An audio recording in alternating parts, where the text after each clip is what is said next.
Bom, outro assunto que a gente também já abordou em episódios passados aqui do Debate, mais especificamente no anterior, né, que foi o episódio 17, e que, honestamente falando, eu achava que ia até demorar um pouquinho pra gente trazer o desfecho dele, acabou se concretizando, né? Bem mais rápido do que muita gente imaginava.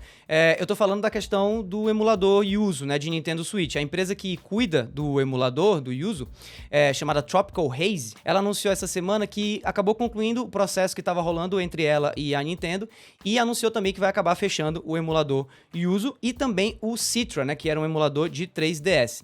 Fora isso, a Tropical Haze, os responsáveis, anunciaram que vão pagar uma multa, digamos assim, de 10 milhões de reais à empresa japonesa, uma indenização, né? Até falando melhor. Foi publicado também uma carta onde os responsáveis pela Yuzu admitem, de certo modo, assim, o que eles fizeram e disseram também que eram contra a pirataria e, novamente, ressaltaram a paixão deles pela Nintendo.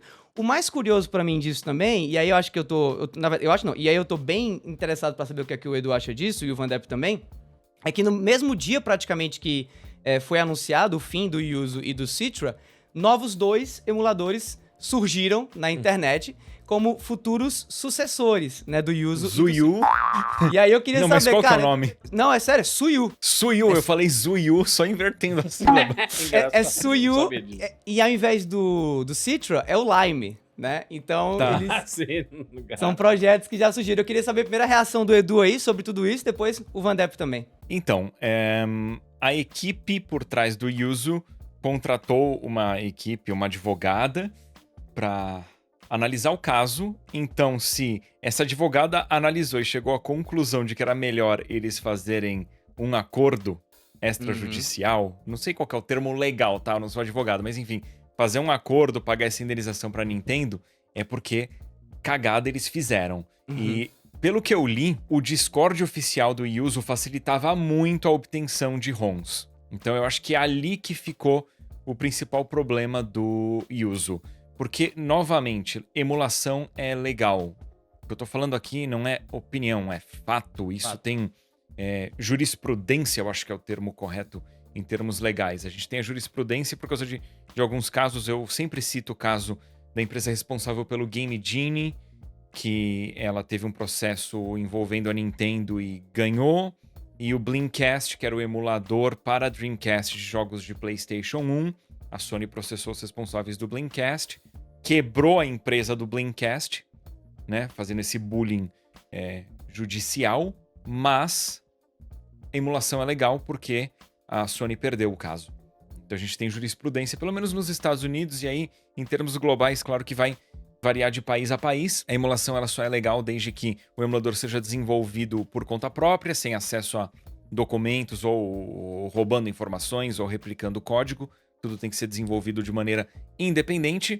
E aí, quando você vai utilizar as ROMs, você tem que providenciar a sua própria ROM. Então, sei lá, Play 3 é muito tranquilo, com um leitor de Blu-ray no computador você consegue ripar o jogo. Fazer isso com um jogo de Wii U é mais difícil, que você precisa desbloquear o Wii U para poder ripar o jogo.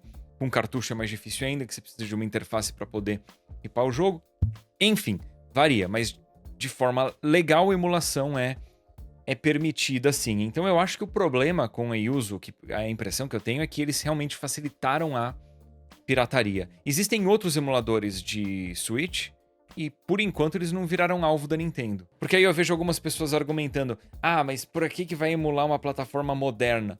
Cara, o Nintendo Switch não é uma plataforma moderna, cara. É um console de 7 anos atrás com desempenho de console de 12 anos atrás. Só idiota comprou um Switch esse ano. Não, o Switch é maravilhoso. Mas muita gente que a pessoa tem um PC poderoso pensa: cara, pra que eu vou jogar o jogo da Nintendo no Switch se eu posso jogar ele em 4K 60 FPS traduzido para português no PC? Tem outro ponto interessante também, Edu, sobre a questão desse acordo, que começou a ser levantado como hipótese de por que ele foi obtido tão rapidamente, é exatamente isso, para não criar precedentes contra a emulação, né? Alguns especialistas opinaram a respeito desse assunto. Talvez o andamento que estava sendo tido e a advogada que estava assessorando a empresa do Yuzu talvez tenha mencionado, ele pudesse acabar gerando precedentes que bloqueassem de alguma maneira a emulação continuar acontecendo como ela está acontecendo hoje. E aí eu queria até perguntar para você, Edu, se você acredita que isso realmente poderia ter acontecido. Assim, será que se esse julgamento tivesse se estendido, a gente poderia estar vendo aí a emulação como um todo sendo colocada em risco ou nem? Isso é super distante da minha área de conhecimento, mas, cara, eu imagino que não teria problema, porque a gente tem a jurisprudência, acho que esse é o termo, enfim, a gente tem casos que basicamente definem que emulação é legal dentro das restrições que eu mencionei. Isso aqui é uma visão muito geral, tá? A gente não tá entrando em detalhe. Então eu não acho que teria como cancelar o que aconteceu antes e estabelecer um novo parâmetro. Eu não vejo emulação no momento em risco. Até porque, assim, emulação a própria Nintendo faz, a própria Sony faz, Sim. Xbox faz, as empresas de games, né, first party, usam emulação. O Nintendo Switch Online é emulação, os mini consoles são todos emulação. Com tecnologia proprietária ou licenciada, né? Em alguns casos, se eu não me engano. Sim. Não é 100% proprietário. Tem emulação dentro dos games da franquia Yakuza, né? Nos Like a Dragon sempre tem emulação. A questão, eu acho que foi a facilitação de pirataria ali dentro. Mas é engraçado como tem um termo conhecido, né? Que começou com uma atriz, né? A Barbara Streisand, que meio que eu acho que começou a acontecer com relação a essa história do uso. Aquele negócio que quanto mais você fala de algo que você não quer que o pessoal saiba muito, mais aquilo se torna um negócio Óbvio. maior, né? Então era muito provável que o Suyo e o Lime iam acabar acontecendo uma hora ou outra. E aí eu queria perguntar a opinião de vocês, inclusive, o Vander pode falar também, se a gente pode estar olhando aí, quem sabe, um novo levante de emuladores acontecendo, surgindo, não só de Nintendo Switch, mas de outros consoles, por conta disso que a Nintendo fez tentando meio que suprimir o mercado. Eu ia perguntar, vocês não acham que, tipo, qualquer coisa que se cria um vácuo, né? Então, tipo, se existe a demanda, vai acontecer. Isso é um argumento para várias coisas, aliás. Então, vocês que estão mais cientes disso, inclusive o Edu, no último episódio, até a gente lançou um reelzinho lá, sigam a gente no Instagram, falando sobre o poder da emulação. Eu tenho certeza, cara.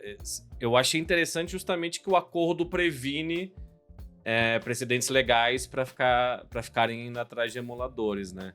Uhum. Mas, cara, é complicado tentar entender isso e, assim, justamente, é uma plataforma moderna. Eu acho que essa é a maior discussão disso, né? O quão o Switch é considerado uma plataforma moderna ou não. Porque, na teoria, eu acho que a Nintendo usa o argumento que é o último console deles, né? Então, tipo... É o último no sentido de mais recente, Sim, né? Mais exato, recente, exato. Mas é ali que eu acho que a Nintendo tava batendo, assim, que tipo... Você vai fazer alguma coisa de 3DS ou de Wii U, não são mais produzidos jogos e essas plataformas já tiveram suas lojas online fechadas. A pirataria é a única maneira de você conseguir jogar jogos agora. Pra 3DS ou Wii U ou comprar usado, que muitas vezes é inviável, né? Com uma plataforma moderna, eles falam, isso aqui é o nosso console atual. Isso aí tá estimulando a pirataria. Mas uma outra coisa também é o terror psicológico, né? Então eu já vi que teve desenvolvedor de emulador pulando fora porque ficou com medo de também ser processado.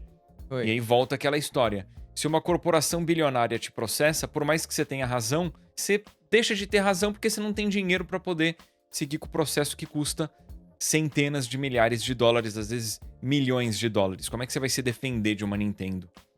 Mas, ao mesmo tempo, emulação segue sendo legal. Emuladores, no geral, são de código aberto. Um deixa de desenvolver, outro assume o projeto. E se a pessoa que assume o projeto está num território difícil de alcançar, toca isso de maneira anônima, emulação continua.